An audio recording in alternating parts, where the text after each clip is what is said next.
The artist we're looking at today needs no introduction, and this is some of his artwork. He started off.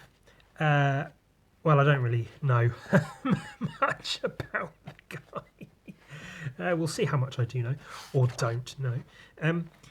He did a bunch of like political cartoons, cartoonist cartoons for newspapers and such.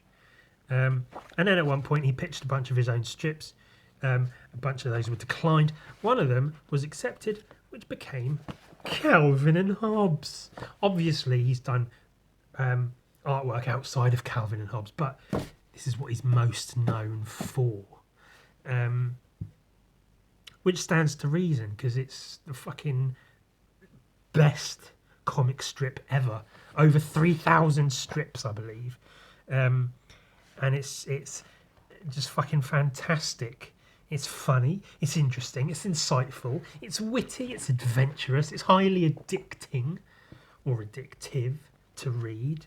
It's interesting. The artwork's fucking stellar, which makes it one of the standout comic strips of its day, and still today and every day and forever. There's very, very, very few people who've had quite the impact on comic strips as an art form that Mr. Watterson has had. He really did revolutionise things.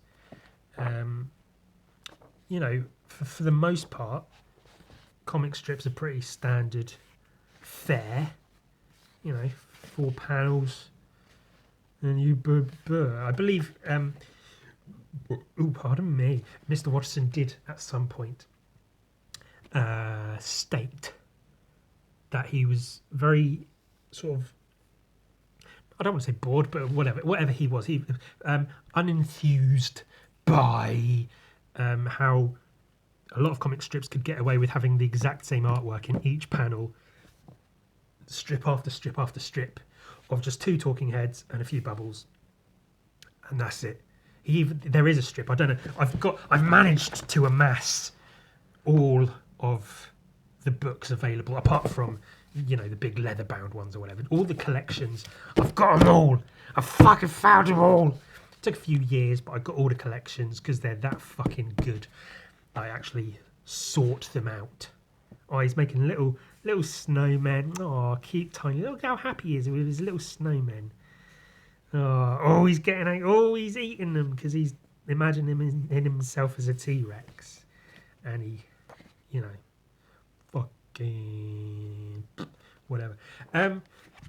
If you don't know what Calvin and Hobbes is, what the fuck are you actually doing that you don't know what Calvin and Hobbes is? Fucking watch all of this video, because it's, you know, I'll show off some of his stuff, and then Google it, find the fucking books. And look it up, because it's literally the best. Like, I really, really liked Peanuts. I was a huge fan of Peanuts. Charlie Brown, Snoopy the dog.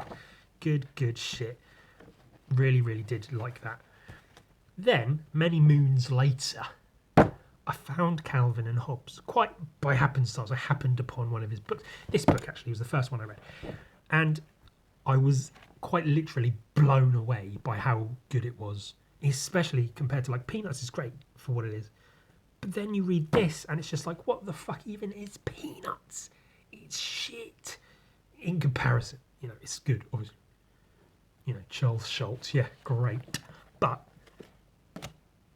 Calvin and Hobbes is just far and away more impressive, because, like, the artwork isn't just good as far as comic art goes. It's great art. It's well thought out, you know, cartooning. The world that Bill Watterson has built, which is a simple world around a very few characters. I think it's like 6 or 8 characters total in the whole, like, years and years that he was doing it. And I think it's over 10 years the run was. But even with that small cast of characters, where other comics would put in, you know, new characters all the time to, like, freshen shit up like cartoons and sitcoms do, he kept to this very, very small cast of characters, largely just the two, Calvin and Hobbes, and kept it fresh and fun and interesting all the while. And it's all very good. Because just look at it. Like, even the use of negative space, or blank space, whatever you want to call it, it's just fantastic, man. The colours, the little pops of colours. And so he does that. And then sometimes, let's see if we can find one. Yeah. And then he uses more full colour. Like, the composition, that having that tree in the foreground is huge. Like, that just makes... Like, if that tree wasn't there, it would be kind of bare here, and you'd be like, yeah, whatever. But so the composition is brilliant. And it's not just two talking heads per panel. Like, this is a zoomed in shot. That's a bit of a further out shot. Shit going on. It's just good, man. It's just fucking good. This little dropout panel here with that, his realisation of something. Just fucking great. And the themes, like, some of them are just dumb and silly, just a funny little strip, just whatever. But then sometimes, you know, the strips carry on and on and on, little storylines that get, you know, deep and philosophical and metaphysical, all this shit. This one, he sneezes so hard he blasts off into space. Brilliant. Fucking funny. And then, you know, he talks about the environment and, you know, growing up, parenting, and all kind of shit. It's just fucking good. And as you all know, I'm not really much of one for reading comics. I prefer just to look at them. These, obviously, because each one, you can just read a few at a time. You can read loads in one sitting. You know, these hold your attention. Absolutely, they will. So the artwork's great. You know, the inking is it's so clear and precise, but at the same time, it has a looseness about it, which is, you know, a hard thing to do. As an artist, I can tell you that because I'm an artist. But then, he does things like this with watercolors. He did a lot of that. He's very well known for that. So he did these 3 books with the original collections. For each one, he did a separate, like, bonus strip in the front. So he painted that in watercolors. So let's look at those. Yeah, fairly basic. But then, fucking elephants, like, and that's another thing. The drawings of Hobbes is cool. The tiger, when he's a stuffed little tiger, when he's an actual tiger, look at that. Just like very, very cat-like. And then, you know, an elephant walking on 2 legs, like, it looks good. It doesn't look forced or anything. It just looks fucking good. I don't know, whatever. But yeah, all these watercolour painted panels he did. It's just fucking good. That's cool. It's a huge sense of atmosphere with very little going on in it. God damn, he's just so fucking good. Oh my god. So let's check out his watercolours in this one. And yeah, he wrote these poems in a few of the books, which are quite neat. Oh, atmosphere. That's what that is. Monsters and shit. Bones, skulls, favourite always.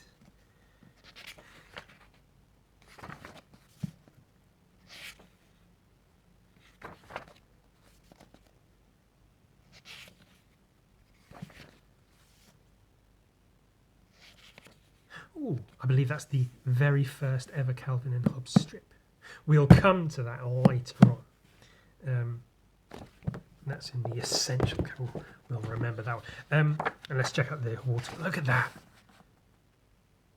Like, that's a really nice watercolour painting just outside of comics.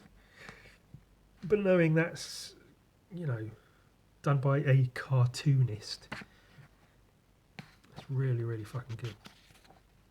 And again, it builds the world. Like this, if you know what Calvin and Hobbes is, this sort of setting is so iconic.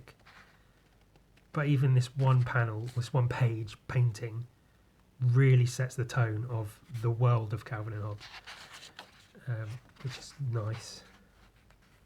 Oh, that's a nice painting, I suppose. Cool shit, good shit, more poems. And again, examples of how fucking good he is at just drawing stuff. You really get the feeling with him, Bill Watterson, that he can just fucking draw. I'm sure he has to practice certain things.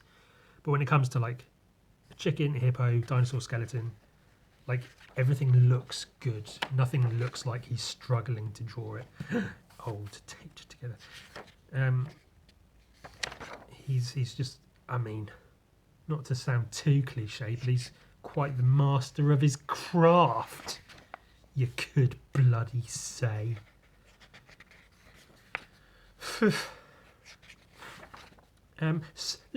Shall we talk? That's great, I love that. Picture day at school or whatever. Or having his picture taken, whatever. So let's talk comics. The actual, let's look through the first one I ever saw. Yeah, these don't have the watercolors in the front, but they're still bloody good. So these strips were daily in the newspapers. You know, they get like a little bit of space on the page, 4 panels, and they had to be certain sizes because depending on which paper was buying them and where the paper was putting them in the paper, they'd sometimes have like 2 panels, like a square, or, you know, in the long form, or sometimes down the side of a page. So they had to be done in a very specific way that the editors of the paper could chop them up and rearrange them how they liked. So it was very, very constrictive. Then the Sunday papers would give him a bit more space, which is basically like a half page. Sometimes I think he really had to work for that half page though. But even then, the half page had to be. I think I've read about it, see, because this is the 10th anniversary book, which has lots of. Oh, perfect. Here we go.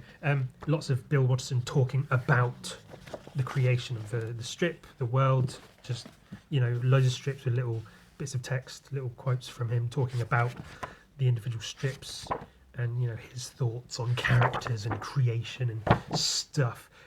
So this was like the half page, but I read it in this book.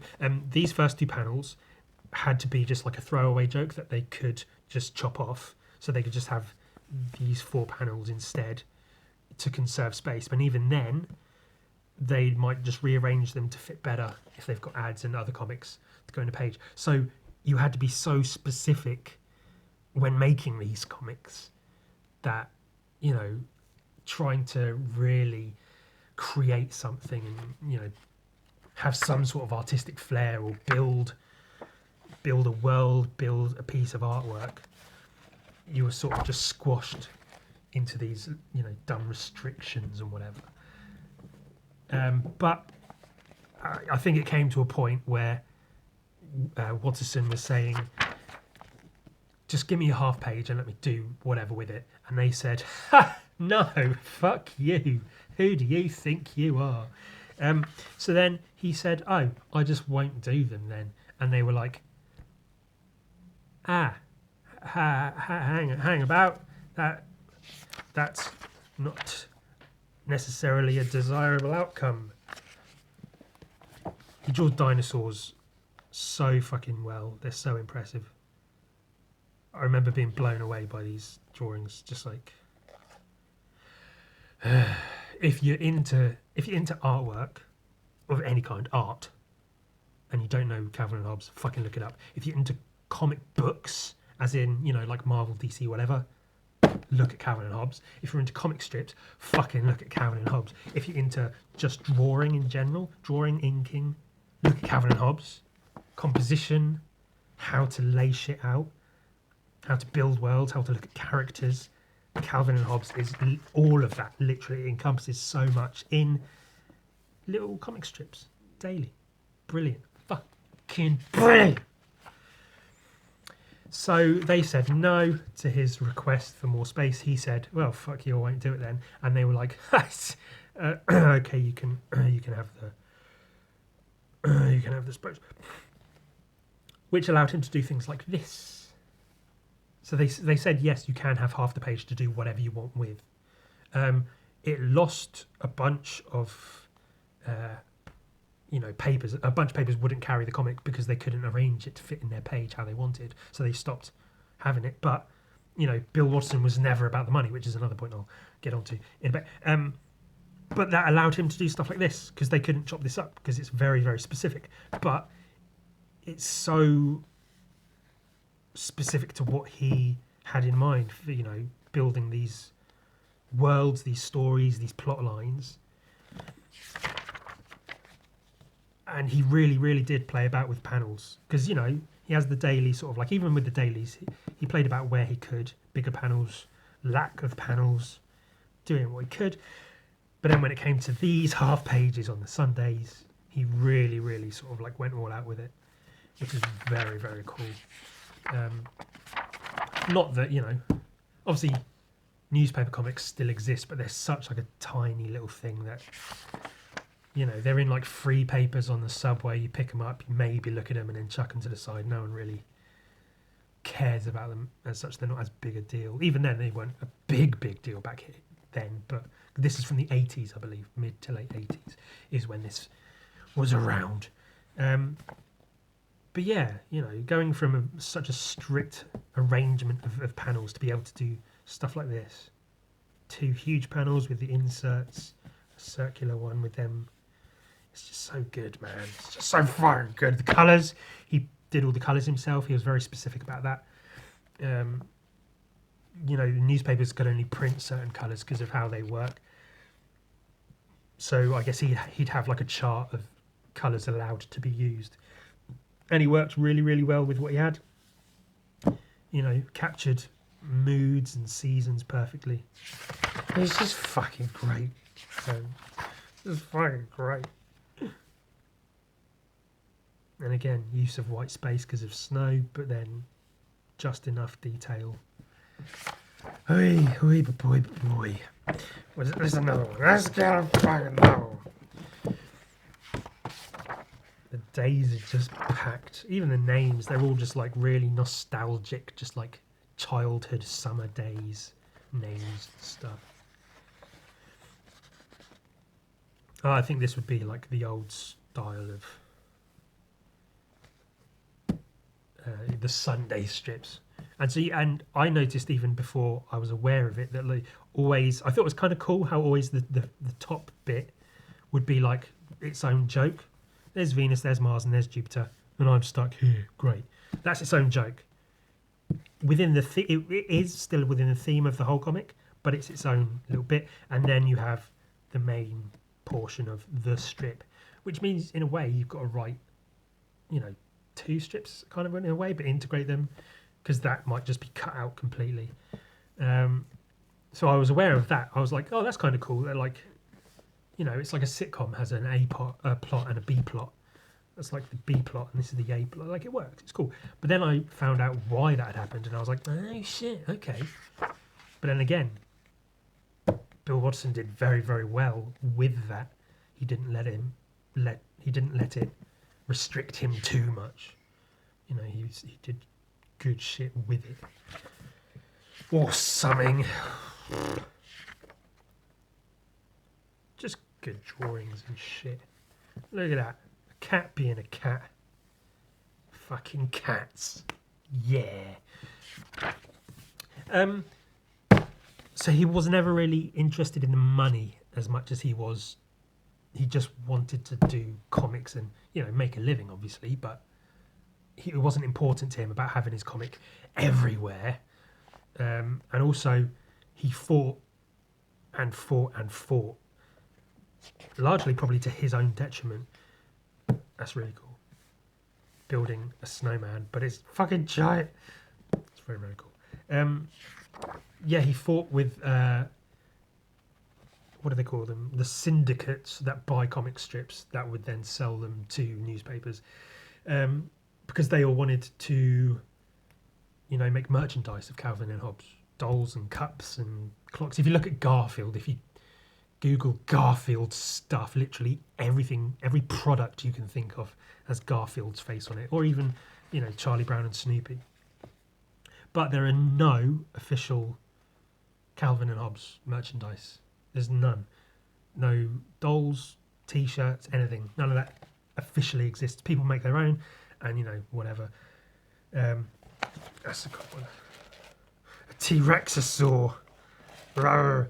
But yeah, he was very, very much against that because he felt that it detracted from the characters. I think a strong one is he always said there is no definitive line of Hobbes being real, because sometimes I think the adults see Hobbes as a stuffed tiger, and he does. He goes in the washing machine to get cleaned and whatever, so you see him as like a little stuffed tiger.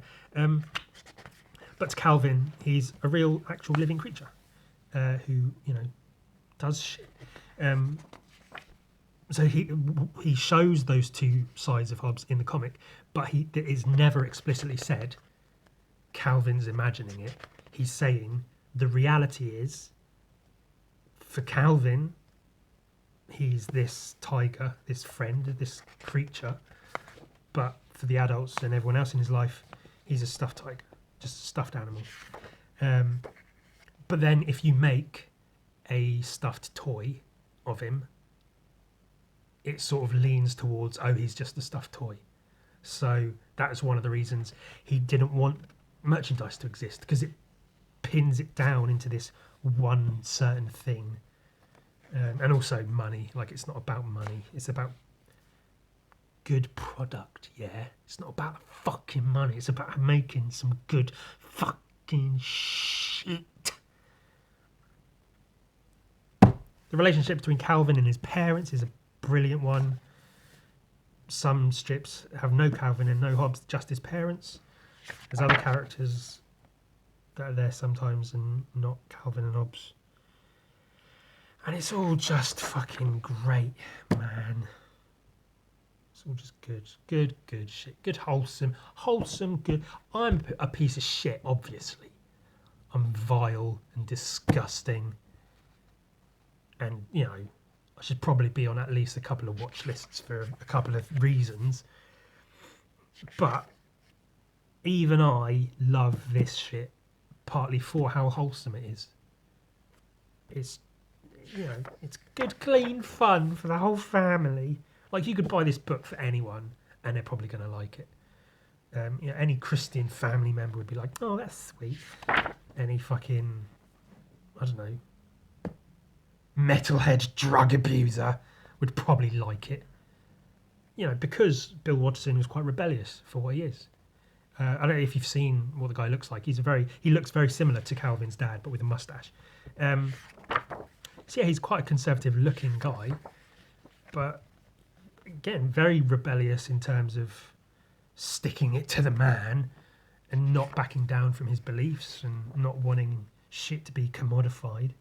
He wanted everything to be pure and about the artwork and shit. And it was about the artwork, because the Sunday strips, it was about the artwork. It was about creating, a decent piece of comic art. Man. So yeah, I mean, I could make a video flicking through every single one of his books, but I won't, because I don't want to make a video that lasts days and days, or a day or whatever. But let's finish. I was going to say, or I could finish like everyone else would, on the very last Calvin and Hobbes strip, which is a very sweet Calvin and Hobbes strip.